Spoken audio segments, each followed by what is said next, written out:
All right, good morning, everyone. It is day 22, the beginning of my fourth week out here. Yesterday, day 21, we did take a zero. The reason we took a zero is that the storms that went through here the night before last were pretty violent. A lot of thunder, a lot of lightning, a lot of rain, and it softened up everything out here. And last night they were predicting winds up to 65 miles an hour. And our entire group just decided that it was not safe enough to come up to where we were going with 65 mile an hour winds. The ground was so saturated, lots of rotten trees up here. It was just too dangerous. So we decided to take a zero. I hate it. That's my fifth zero. So that puts me about 5 days behind. Well, I'm closer to 4 days behind, but I'm behind and where I originally thought I would be. But anyways, we're on the go now. I can't remember exactly how far we're planning on going today. It's 10 plus miles. I know we've got a big climb coming out of NOC. There's a couple little downhills, but overall, the first 8.5 miles is uphill. We've come about somewhere around 3 miles now, and it's been varied. Right now we're on a slight downhill section, but that's about to end. I don't know if you can see up in the trees over there. Stephanie and Cole are up ahead of me, and so we're about to go on a little uphill again. But I think of the first 8.5 miles, probably 8 miles of that is uphill in one form or another. Sometimes it's pretty steep. Most times it's just kind of a gradual uphill. The good thing is, coming off of zero, our bodies are rested, and we're feeling pretty good. And so far we're cruising up this hill / mountain. Okay, I need my trekking poles. We hit the big uphill. Yeah, you can see them way off in the distance there. All right, I'll be back in a bit.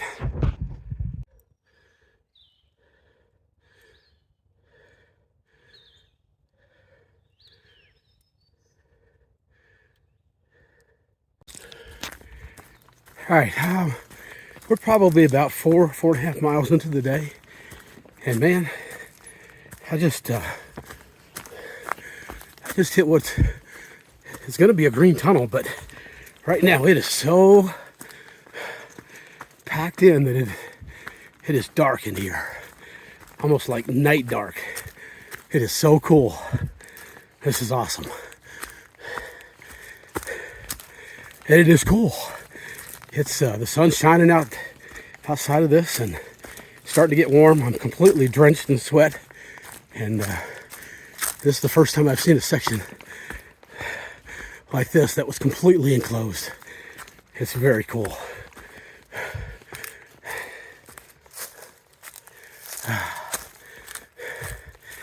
You can see out there, sun's shining bright. No sunshine in here. Wow, very nice. Very nice. You can't compete with nature's beauty. You just can't do it. Something different around every corner. I love it. Absolutely love it.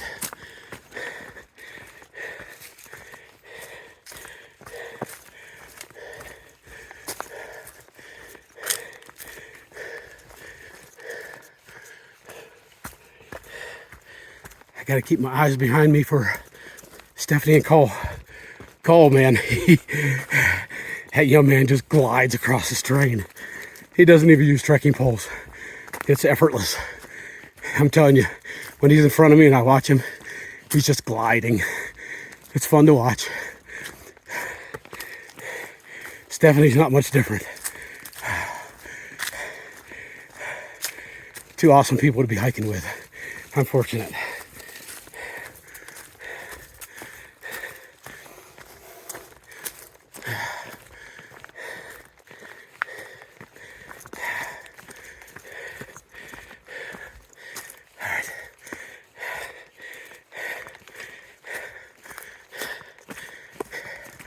Cool stuff. All right, I'm gonna take a quick break and let them pass me, and we'll go again in a minute. This would be a great water source if I needed water, but it's still awful pretty.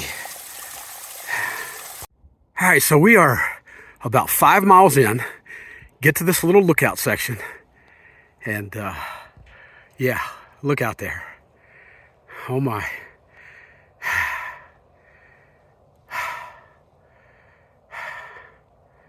It's just, you know, how do you even describe this? Let me zoom in just a little bit. Oh yeah, just beautiful. See some smoke way off in the distance. Probably another controlled burn way over there. But, all right, let me reset my zoom so I don't screw that up again. Live and learn. Okay, 5 miles in, so we're halfway through the day already. Very cool. Yeah, look at that. What's your name? I'm Papa Bear. Papa Bear. Yeah, look at that. I just, you know, when I get up here and I see this, all I can do is smile. It's just so beautiful. Yeah. All right, I'm 7.5 miles into this 8.5 mile uphill, and it's it's a humdinger, man. Change my trekking poles real quick. All right, sorry about that. Yeah, it's a humdinger. 8.5 mile climb to get up over, I don't know, like 2,800 feet. Woo, baby. Yeah. But here's the thing. We did a 0 yesterday. And the one thing I've noticed after the last couple of 0s, and including this one, is that giving your body that time to heal. Wow. I mean, I'm not saying that going up this 8.5 mile uphill is easy, because it's not, but it is certainly easier than it would have been a couple of weeks ago. When I come up here and I get on this stuff after a 0 day, I'm telling you, man, I feel strong. Not everybody feels the same. Some people feel a little sluggish after a 0 day. I'm happy that I don't feel sluggish, that I feel strong, and I'm going to take advantage of it. So I've come 7.5, which puts me just 3.5 miles or less from where I plan on being at the end of the day. So initially, we were just going to go to the top of this uphill section and stop for the night, but I don't know. I feel good. Our longer term plan past today is do just under 11 miles today, about the same distance tomorrow, and then Tuesday doing a shorter day. I like Stephanie's idea of a Nero that's 8 miles. That's yeah, that's good. That's something I can definitely live with. So approximately 11 miles today, approximately 11 or so miles tomorrow, and then approximately 8 miles on Tuesday. And Tuesday afternoon we get into Fontana. Yeah, baby. Fontana is the beginning of the Smoky Mountains. If we had not taken a 0 yesterday, we would have been taking a 0 in Fontana, because out of Fontana, getting into the Smokies is a big, big, big climb. Bigger than today. I haven't really looked at it, but from what people have told me, much bigger than today. So we're going to try to get there as early as possible so we can get as much rest as possible, and go for it. I think I mentioned the other day that you do have to have a permit to through hike the Smoky Mountains. Previous years it was $20. This year they've upped it to $40. I'm fine with that. That money goes for the upkeep of the shelters and the trails, and other things, so I'm good with that. There are 3 places on the AT that you have to have permits. The Smoky Mountains is the only one you have to pay for. The other 2 are the Shenandoahs in Virginia and Baxter State Park at Mount Katahdin.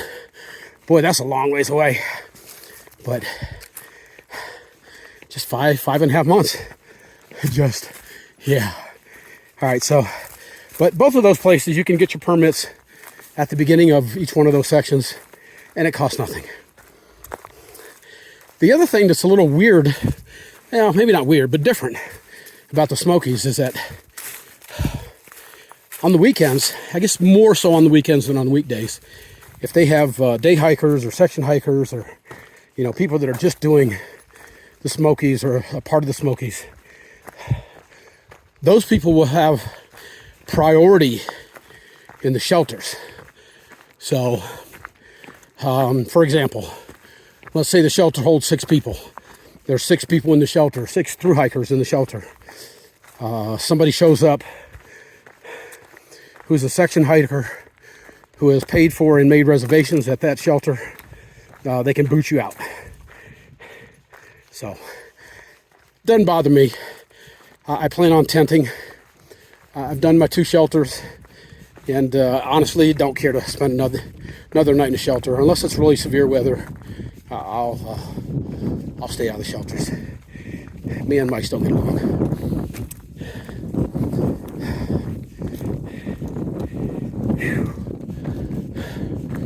All right, another little climb here. I want to say something.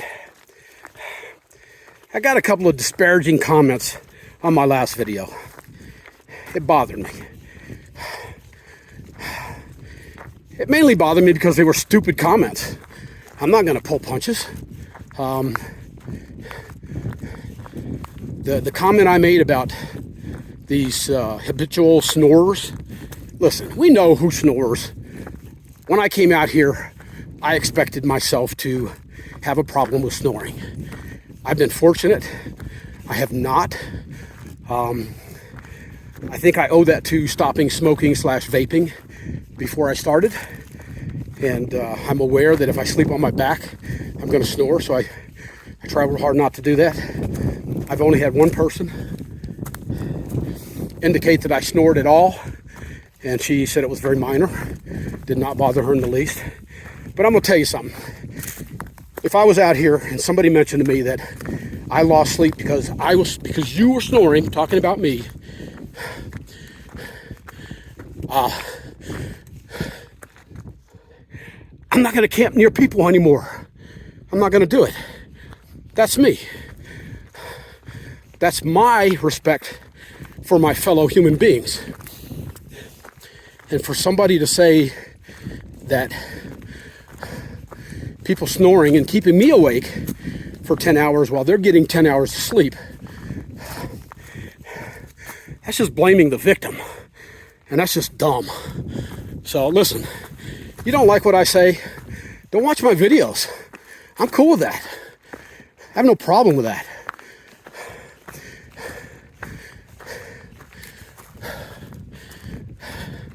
The other part of it was, I made some comments about people with their extremely noisy sleeping air pads. Here's the thing. If you've got one of those pads, you're not going to be getting any sleep. There's no way in hell you're sleeping through that kind of noise. And for people out there that are watching my videos that have never heard a noisy air pad, look it up. One guy made a comment about the fact that people with a Thermarest sleeping pads make the same amount of noise. Well, I got news for you, buddy. That's absolutely 100% not true. It may have been that way in the past. I have a Thermarest, and my sleeping pad makes almost zero noise. The commercials for the Thermarest tell you that they make 6 times less noise than the average pad. Well, I'm not sure that's true. My sleeping pad compared to the 2 sleeping pads that I was next to the other night were probably, I'd say my pad was 20 to 30 times quieter than theirs. I guarantee you nobody outside my tent hears me moving on my pad. Guaranteed. So here's my feeling on it. I understand that some people cannot afford $130, $140 sleeping pad. I understand that. There are ways to quiet your pad. If you know it's loud, first of all, you're not getting any sleep yourself.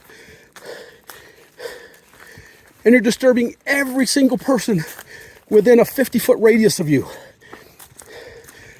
The only thing I can say to all that is that if I had somebody in my trail family that I was camping out with every night, and we were having to put up with that noise, I promise you that if you're the kind of person that could not afford a $120 sleeping pad, the next time we hit an outfitter store, there's going to be some trail magic waiting for you. And I will happily pay that $120 for you to have a sleeping pad that allows you to sleep and for me to sleep. So take that for what it's worth. I will say this. The person who had the extremely noisy sleeping pad the other night, he may or may not be watching my channel. Probably not.